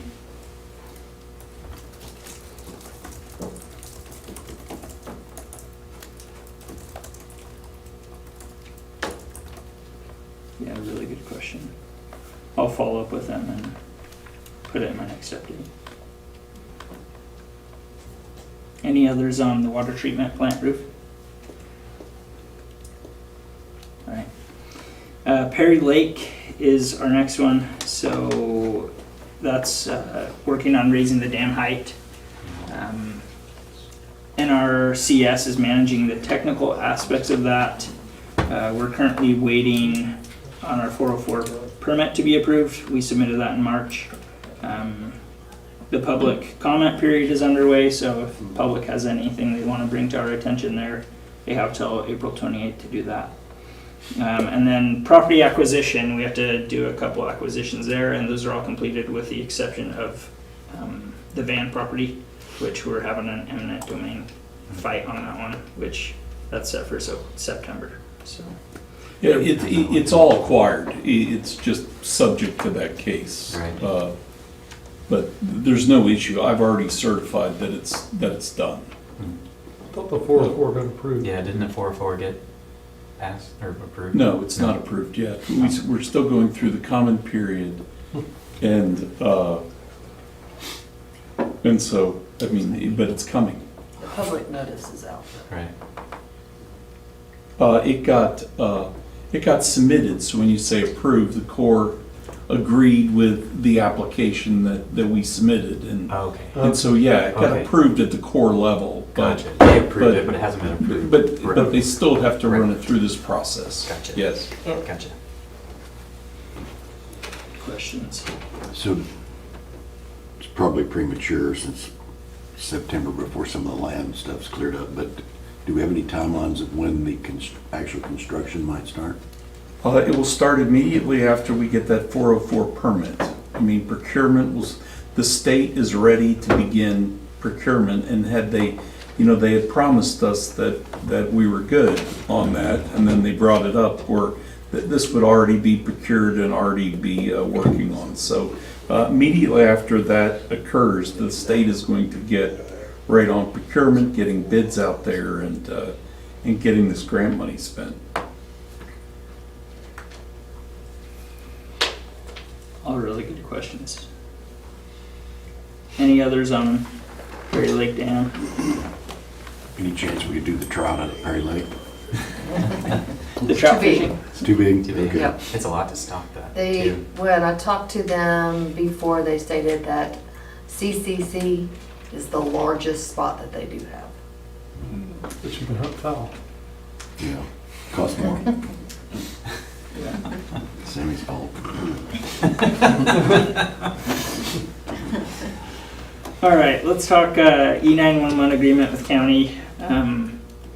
We've received a response from our latest draft with them and have sent back a reply. We're working through it with them. Whenever additional funding is given, there's always conflicts, right, that need to be worked through. So what we're balancing here is the additional revenue with our relationship with the county. Both are important. When depending on who you talk to, depending what lens they see it through, they'll say different things. But ultimately, my goal is to balance both the relationship with that revenue, and I'd like to see both of those things go as smoothly as possible. So they're waiting on a response from us now? Yeah. We sent them the last draft. They have a few comments that Nate is new, and so we're getting with him. But I'm hopeful that we could have something to you at the next meeting to review. And in my opinion, we're not far, but far away from solving this. But that of course is up to you. And it always has to do with money. Yeah. Has to do with money. But I'd say that they're trying to be fair. Yeah, we do hope to have a recommendation for you next meeting.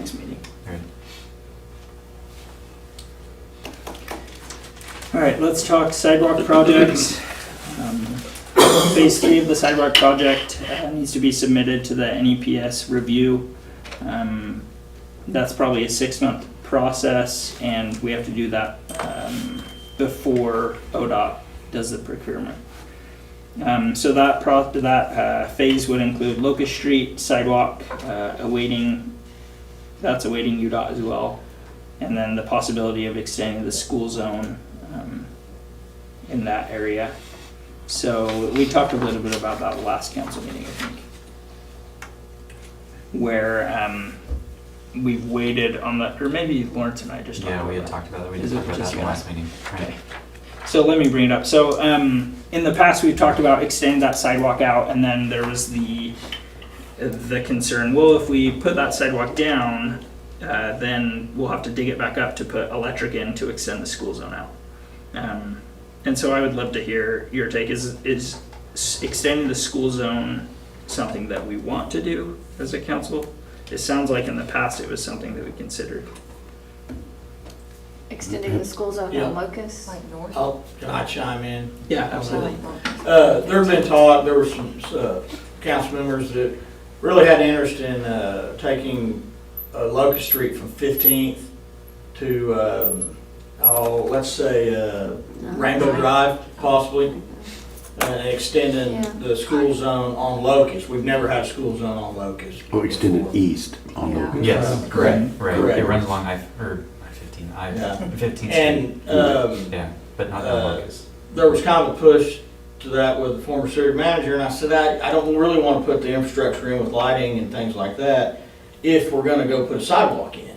Because then we're gonna be ripping everything back out and we're gonna be building around that. So Nate and I talked, and I said, well, if we still show an interest in doing that, this would be a good time to discuss it, with the sidewalk project. And that's up to you guys, if you feel like that's a need to do, then we'll move forward and get quotes and things like that on what that would be. Yeah, so what's the council's temperature on that? Is that something that we're still considering? Do you want us to move forward and get quotes and see costs? Yes. I think so. I mean, if we're gonna have kids walking up and down Locust Street along that sidewalk, it'd be nice to.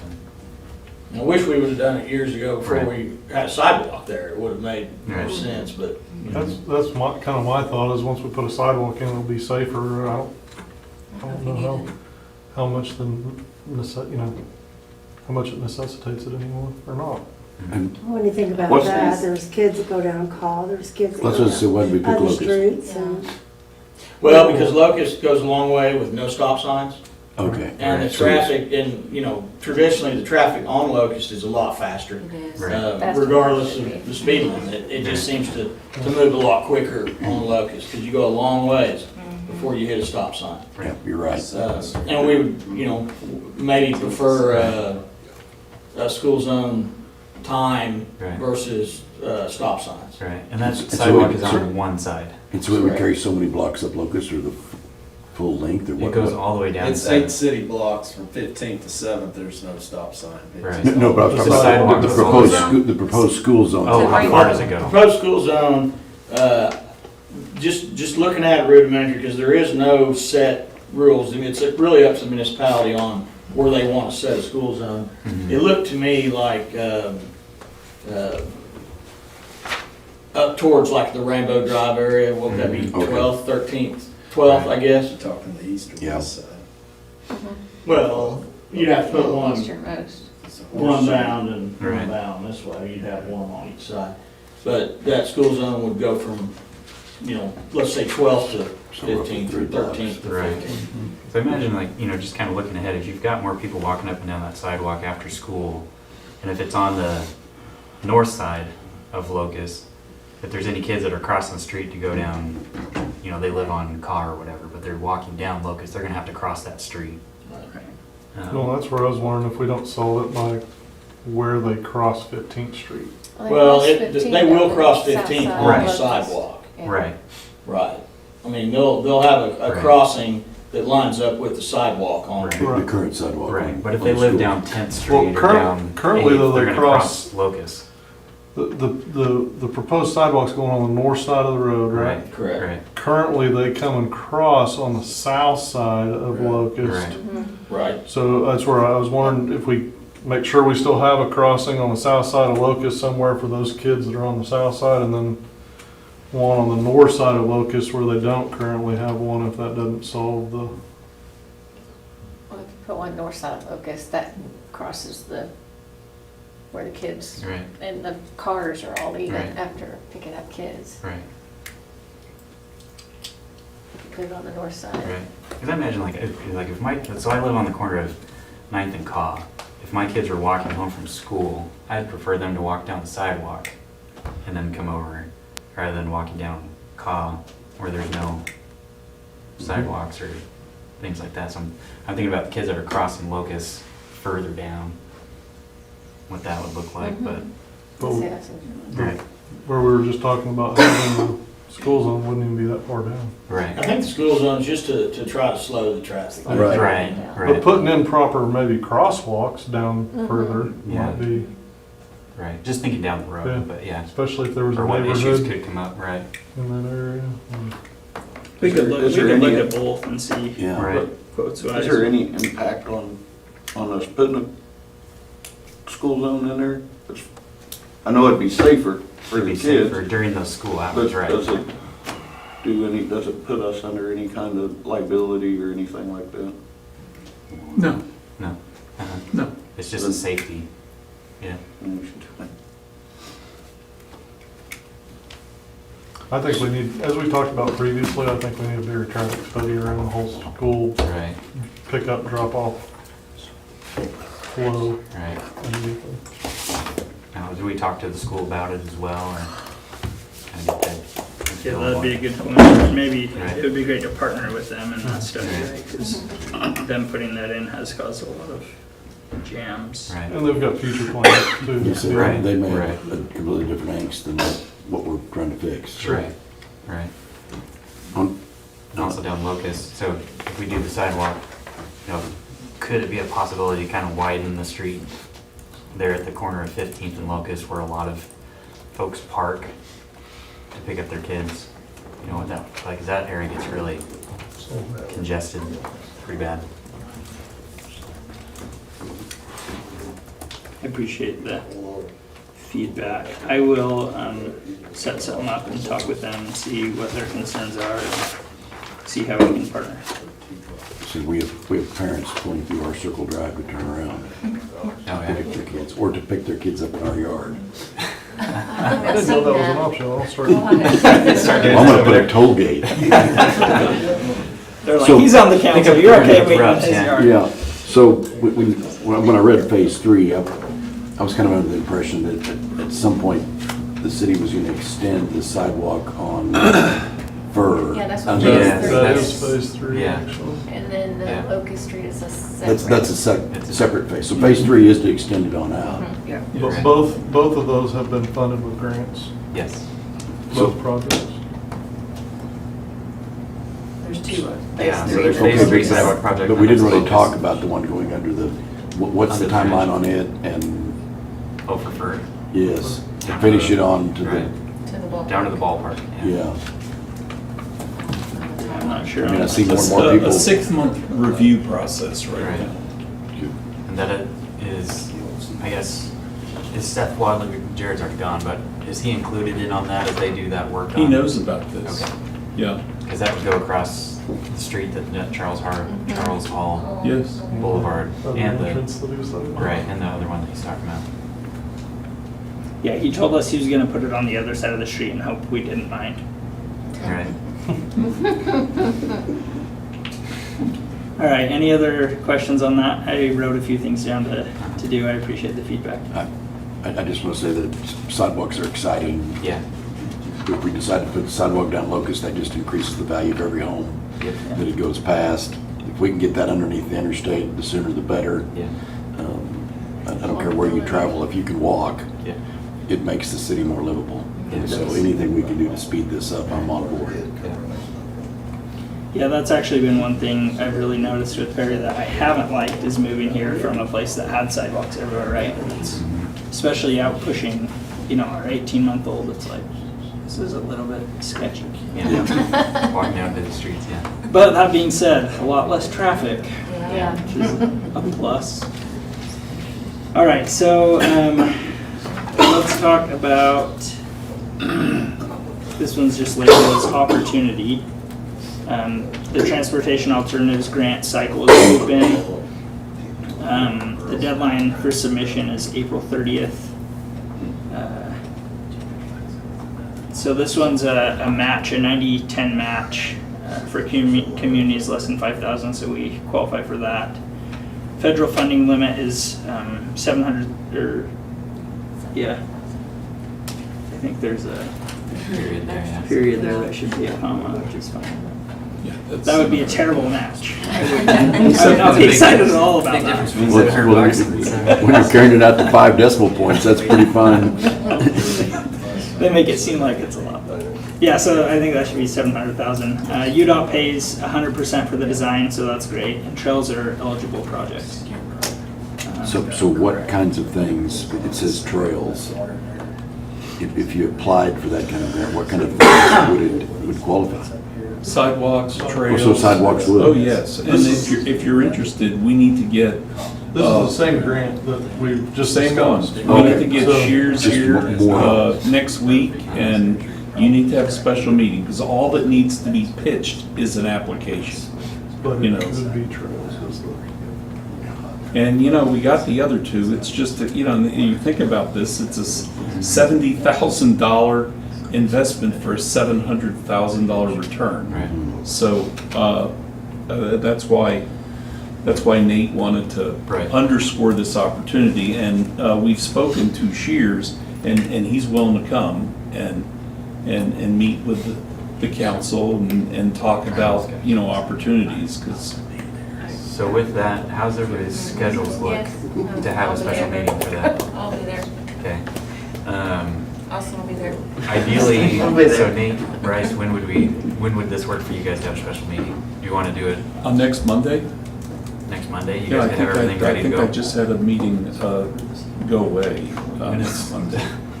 When's Shears coming up? Did you just get fined? I could call Shears, we could call Shears and get him here this week, I'm sure.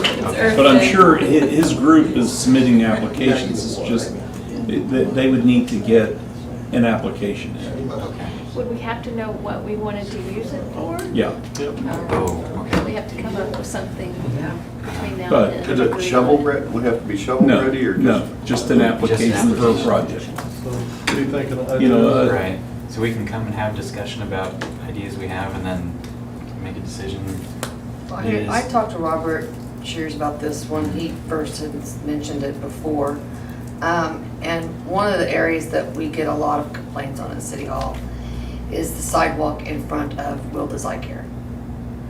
And the drop off that is there for the elderly going into the community clinic and to the Will Desai Care. So that's one area you might consider. Because it does meet an ADA compliant, it does not meet an ADA compliant, and this would actually. And when I go to the doctor, they always want me out of my car. And it is scary. It's part of it's got an odd step and some of it Well, doesn't. some of it's steps, some of it's higher than others. Right. It's just really, Right. you know. So aside from Sammy celebrating Earth Day. How's next Monday look for everybody? I'm fine next month. You're available next Monday? It's marked Okay. with the yellow stuff. All right, well, let's plan on next Monday then. Bryce, you'll reach out to Robert? and I'll make sure- do it in Okay. I'll send out a text to remind everybody since it's not the Please typical. do. Right. So do you want suggestions from us on where we think it ought to be spent? Yeah, so we'll have, we'll put an agenda out since it's a special meeting. We'll have a discussion about ideas where we can do it, and then we can come up with a decision and give them direction to put the application in with the project we're thinking about. And staff will come with some proposals you can consider as well. Perfect, yeah. Awesome. And this grant, is this every year? It's when they put it out, but Okay. this is the funding cycle, and you know, you gotta hit it in the funding cycles. Gotcha. So All maybe we right. can have, I mean, They changed the criteria, this Oh, 90-10, they did. Uh-huh. this 90-10 is news, although I do think we picked that up for the Locust Street. We did 90-10 to Locust Street, but, you know, they changed the criteria, you know, almost every year, every 2 years. Gotcha. I was gonna say, if this is a reoccurring grant, that's there, if we had a list of sidewalks that we would look at, and we can prioritize them, then every year we can say, okay, we're ready with the next project that we're thinking It of. wouldn't hurt to have that list whether we had the funding or not. Right, yeah. Yeah, that's true. I love that because some of these grants have been tough coming in, right? Trying to get the hang of what's going on budget-wise and operations-wise, and then, you know, these deadlines are just so fast after Right. starting, so. There's been a few I've just said, no, the funding will be there next year. But I think this one, let's talk about and let's see. Mhm. Maybe we push it, maybe we don't. Okay, all right. So next Monday, we'll get that together. Awesome. Oh, I guess. Okay, so the decommissioning of old mains is our next one. 28,000 linear feet of old mains parallel to new mains have been identified and they're in need of replacement or repair. The majority of the leaks in the system are, in our whole system, are attributed to these problemed mains. And it's not a project, I mean, we're looking at maybe $2 million for that, but it's, the thing about that is it doesn't have to be done all at once, right? So it's something that is on our radar, just so you elected officials are aware. We're looking at it, we'll come up with a proposal of the priorities there, and I'll work with Vernon to do that, so. This is what Matt Coe presented to us, right? Yes. Yeah. Yeah, in my second interview. As you said, the day we decided to bid. Yeah. Where he said something like, give me $17 million and I could, you know, get it done. It's like, that's like our whole budget, Matt. That's more than our budget, yeah. Yeah, so luckily it is something that we can do incrementally. There is, you know, some press to it because we're losing water and obviously the issues that we have with that we had in January, right, are part of this. All right, water treatment plant. The existing filters are really old, 20 to 25 years. They need to be rehabilitated. They're not in conformance with DEQ rules, which we haven't had any notices on that though, right? All the filters? Yeah. No. Okay. So that's good to know, but they could give us notice at any time since they're not in compliance. Access is an issue there, redundancy is an issue there, and service difficulties in serving these lines is an issue. So we're recommending rehabbing the filters and piping, reconstructing high service pump stations. Really, we want to do some engineering studies on those and develop options for improvements, project cost estimates and things like that. And remind me, Bryce and Vernon, did we have a grant for this one? For those engineering? No. Okay. But, there is funding, that principal forgiveness funding that's coming up to $1 million that would be around September, October, at least that's what we anticipate, so. Okay. I'll look at this one. This one's maybe shouldn't have been put on here yet, and that's my fault. I don't feel like I'm in a place to really have a good discussion on this, especially because we're starting budget season. It's something we'll look at, but so maybe if you have any questions, reach out to me and let me get answers, but I don't feel like I'm in a good place to really answer them right now. So let's push this one.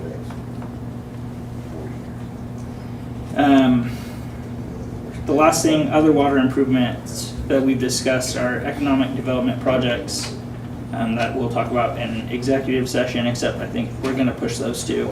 There were a few these were sent to me last night and we said, we wanted more information to be able to come with a recommendation on those rather than, I feel like sometimes it's better for elected officials to, have all the information when we present to you. So we'll push those ones as well. Yeah. So that was my extra long report. That was good though. We had a good discussion. Yes. I do appreciate that. I liked it because these are all things that we've talked about at different meetings, and you always kind of wonder where did it What go happened or to what that? happened next. Yeah. And so these little short updates, if we're doing them regularly, we won't have to be as long. Right. Yeah. Very impressive. What have you been doing Many the last questions was brought up again.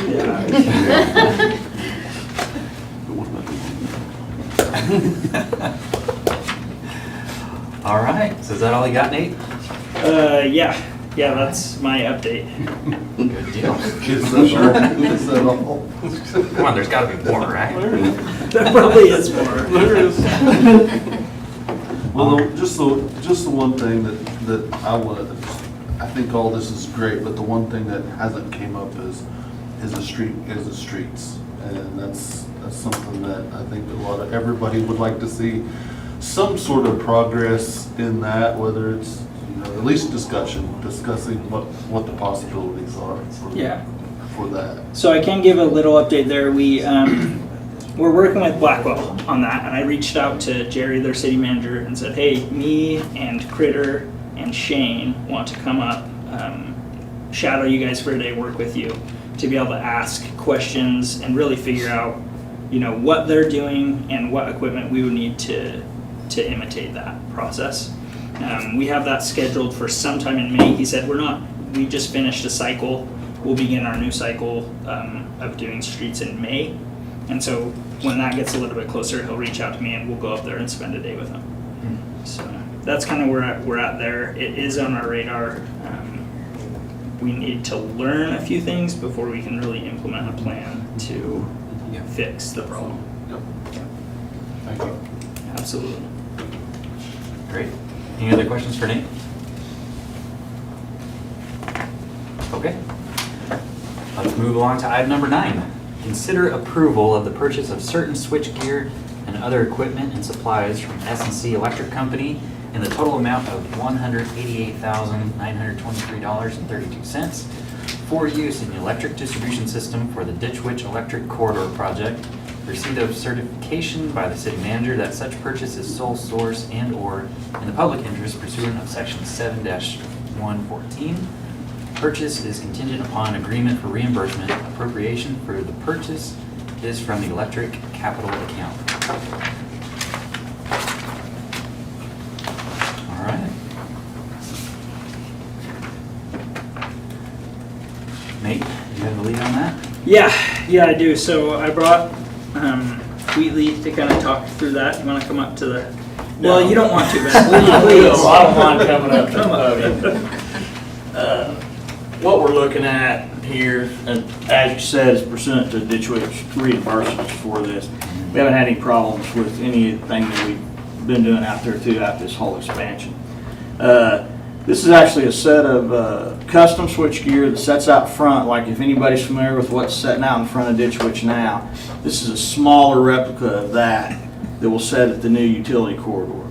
That'll provide new service to the new buildings that Ditch Witch is going to do, take a little load off the existing things, and provide metering. So that's the lion's share of it.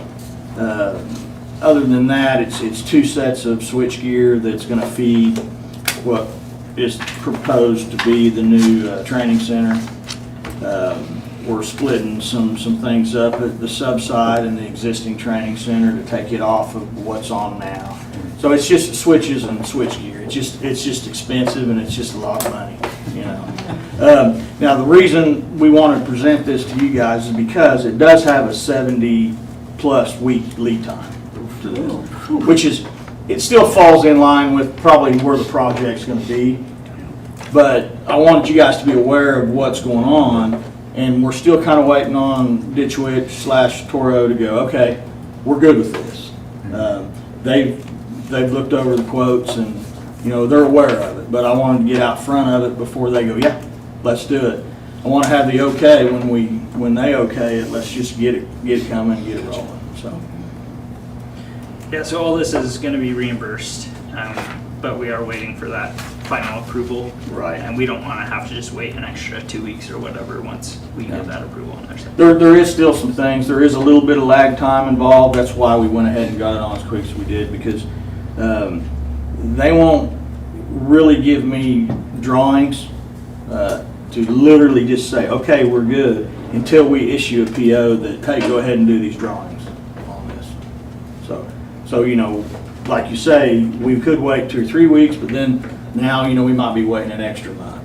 So, but in 70 weeks, I mean, what's another 2 or 3 weeks? Any questions about that? Is this one of those places where we use the OMPA crew, or is this something you guys? Now, this will probably be a combination of us and Ditch Witch. The Ditch Witch is usually really good. We provide them specs on, you know, pads, and they run conduit, and we basically go set things and pull wire in. Yeah. Yeah, it's kind of surprising, but they actually have some equipment. They do. Yeah. They have access to a few pieces. Well, you've already mentioned it. I mean, our overall site plan has got a lot of things in it, but this corridor is the starting line. Yes, that's correct. That's correct.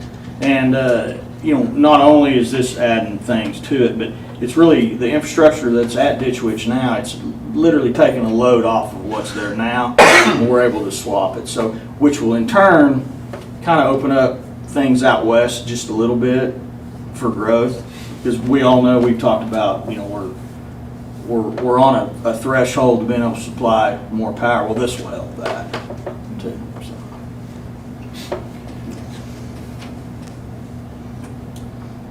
Anybody?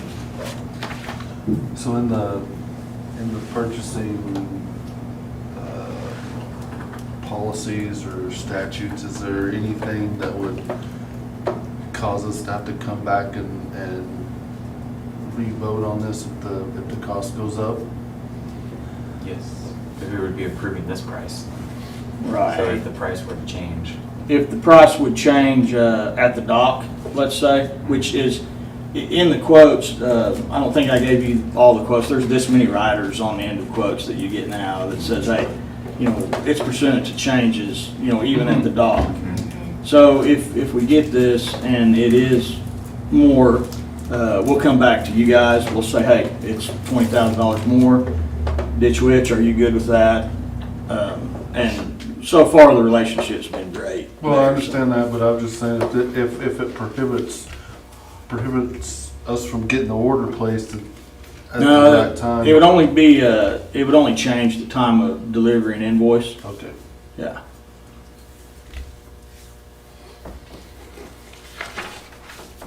I feel so loud. You guys have been so quiet today. I apologize for that. After Nate's long. Yeah, I love that. Yeah. You guys are so sleepy. Ready to go home. So we would, We have to authorize he's asking us to approve this amount so that when Ditch Witch is ready. Contingent. Yeah. Yeah, So when Ditch Witch is contingent on ready Ditch for us Witch to pulling go, the we trigger. have it approved already. I'll make the motion. I'll second. All right. I'll sit down. So Christie, whenever you're ready. All right, Coffee, Yes. Marshall, Yes. Davis, Yes. Goldar, Yes. Rupp, Yes. Williams. Yes. Brown, Yes. Wortham. Yes. All right. Item number 10, discuss the role and duties of the city manager. So our last meeting, we discussed, starting to lean back. Be careful. So our last meeting, we talked about our city attorney kind of roles and responsibilities, and same thing with the CFO. And so this time around, we're going to have a little discussion about the roles of our city manager and kind of get an idea of, Nate, what you'll be taking on, and this is open for discussion for the council as well. I should maybe preface this by just letting you know that I had a staff member who had a dream that I resigned, so.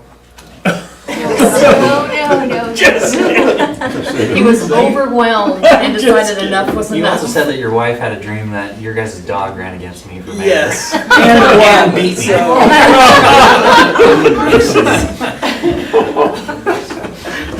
Yeah, so take it for what it's worth. Must be. Well, I want to say that it seems like you are getting a real around pretty quick with your reports and things. I've been kind of amazed at how much you seem to have absorbed already. So I think if it's been overwhelming now, it'll slowly straighten out. Thanks. It would be overwhelming for me. I'll say that the report that you show, what I really like about that is it's opening up that transparency that we've been talking about that we really want. And that's really appreciative. And I really like the weekly Memo. report that you send in the council members on what you've done that week. And again, I think the transparency is really important. One thing real quick, I'll do this. Of course, I'll have a lot to read through, but we did this in the last meeting. We read through what those duties and powers were according to the charter. I'll do that again for the city manager so that, again, this is informing the public of what your role is according to the charter. And so it says, in accordance with the city charter, city manager is the chief executive officer of municipal government, responsible only to the council. He is directly responsible to the council for the proper administration of the city government. The city manager shall have the following powers and duties: to ensure that all laws and ordinances governing the city are enforced, to appoint and remove all directors or heads of the departments and all subordinate officers and employees in such departments, to manage and supervise all departments of the city government, and to exercise all other executive functions except as this charter may otherwise provide, to supervise and manage and have general charge over the construction, operation, maintenance, and repair of city-owned public works, utilities, streets, sidewalks, bridges, grounds, and buildings within or without the corporate limits of the city, except as otherwise herein provided. To make timely and informative reports to the council, including a monthly report, and attend all meetings of the council unless excused therefrom, taking part in discussions but without voting privileges. To recommend to the council the adoption of such measures as he may deem necessary or expedient. Big page turn there for everybody. To keep the council fully advised as to the financial conditions and future needs of the city, making appropriate recommendations. To ensure that all franchise rights and provisions are justly enforced, to prepare and provide to the council an annual budget as required by this charter. To prepare or cause to be prepared an agenda of business for each council meeting, including his recommendations. To respond to written and oral requests of city council members pertaining to the city's business, to perform such other duties as may be prescribed by law or ordinance, and to be responsible for ensuring compliance with the purchasing ordinance. That's it. That's all he's got. Easy peasy. That's right. So council, anything in there that stands out to you or you have questions about or want input on?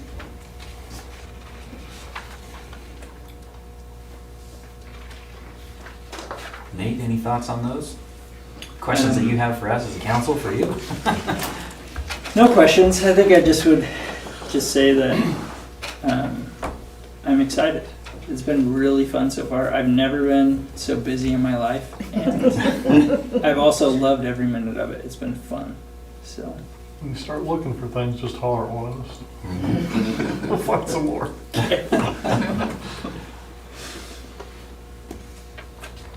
Well, good. I think this is exciting. We've got, we have a fairly new city council. We've got a new city manager, and I think it's been going really well so far with our city administration. So, good job, all of you. All right. Anything else, anybody? All right. We can move along.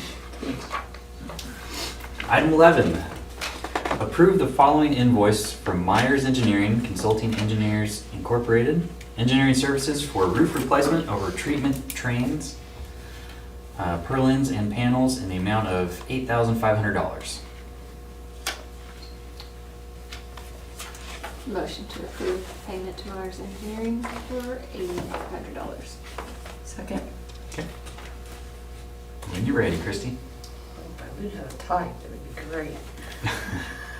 Coffee, Yes. Marshall, Yes. Davis, Yes. Coldarn, Yes. Rupp, Yes. Williams, Yes. Brown, Yes. Wortham. Yes. All right, item 12, approve the following invoices by Cimarron Valley Engineering LLC for engineering and other services in the total amount of $20,363.75. Motion to approve. Second. Okay. Did you have a question? Yeah, did you have a question? This is all budgeted, right? Yes. Yeah, this is work on 32nd Street, Yes. the sewer project, yeah.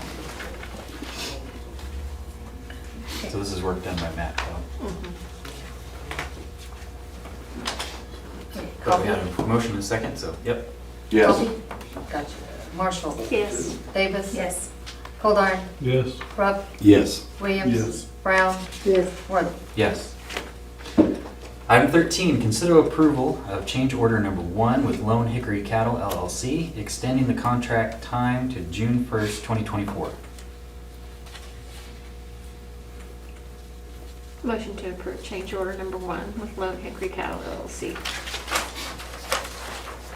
Second. Okay, motion and second. Coffee, Yes. Marshall, Yes. Davis, Yes. Coldarn, Yes. Rupp, Yes. Williams, Yes. Brown, Yes. Wortham. Yes.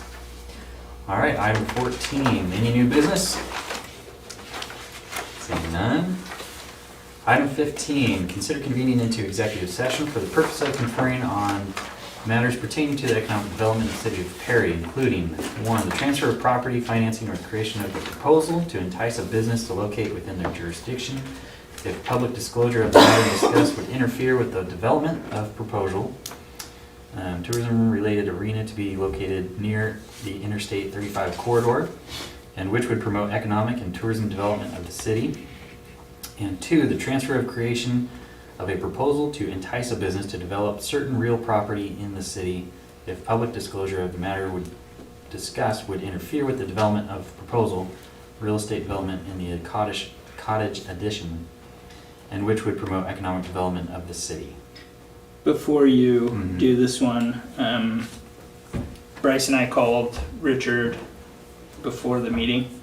He didn't answer, so no updates there. And as far as the cottage edition, I looked at the proposal this morning and recommended some changes. They've been working on those, but they're not ready to come before you. So if you have anything you want to talk about, then we can go into executive, but we won't have anything new in terms of recommendations for you. Right, so that was gonna be my question to everybody. Do you guys wanna? Yeah, I was gonna say, do you guys wanna go into executive session and provide direction or go talk about that a little bit? Or do we wanna move on to the next item? Yeah.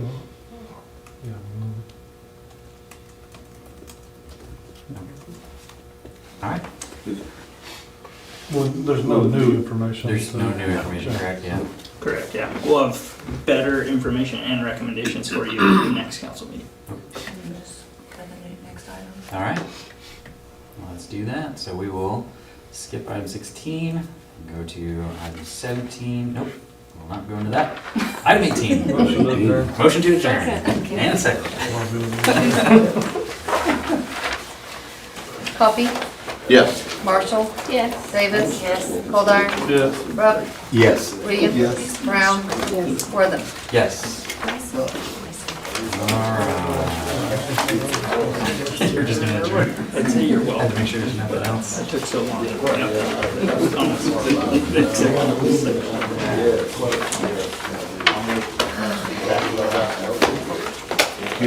Are you here? He's already gonna let you know. Before you get there. Well, he does it pretty quick. Yeah. All right, I'm ready when you All are. right. Well, let's call our regular meeting for the Perry Municipal Authority, April 15th, 2024 to order and have roll call. Coffee, Here. Marshall, Here. Davis. Here. Goldar. Present. Are you sure? Rupp, Here. Williams. Here. Brown. Here. Wortham. Here. All right, we've got quorum. Item 1, consent agenda. Motion to approve consent agenda. Second. And second, you can have roll call when you're ready. Coffee, Yes. Marshall, Yes. Davis. Yes. Goldar. Yes. Rupp, Yes. Williams. Yes. Brown. Yes. Wortham. Yes. We have a motion to adjourn. Second. All right. Coffee, Yes. Marshall, Yes. Davis. Yes. Goldar. Yes. Rupp, Yes. Williams. Yes. Brown. Wortham. Yes. All right. Let's have our regular meeting for the Perry Facilities Authority, April 15th, 2024. Call this meeting to order. Have a roll call when you're ready. Coffee, Here. Marshall, Here. Davis. Present. Goldar. Present. Rupp, Here. Williams. Brown. Wortham. Here. All right, item 1, consent agenda. Is this the correct, Is that the is correct that the date? correct one? I have April. I Yeah, have April yeah. 15th. What is it? First. Maybe I'm on the wrong one. Oh, that's the previous. Yep. I didn't flip the page. You said you were present. Are you sure about that? Yeah. Not completely present. Gotta change the page. So I made a motion to approve. You did? I did. Okay, he Thank did. you. We have a second. Second. There you go. Okay, Coffee, Yes. Marshall. Yes. Davis. Yes. Goldar. Yes. Rupp, Yes. Williams. Yes. Brown. Wortham. Yes. We have a motion to adjourn. So moved. Everybody. All right. Coffee, Yes. Marshall, Yes. Davis. Yes. Goldar. Yes. Rupp, Yes. Williams. Yes. Brown. Yes. Wortham. Yep.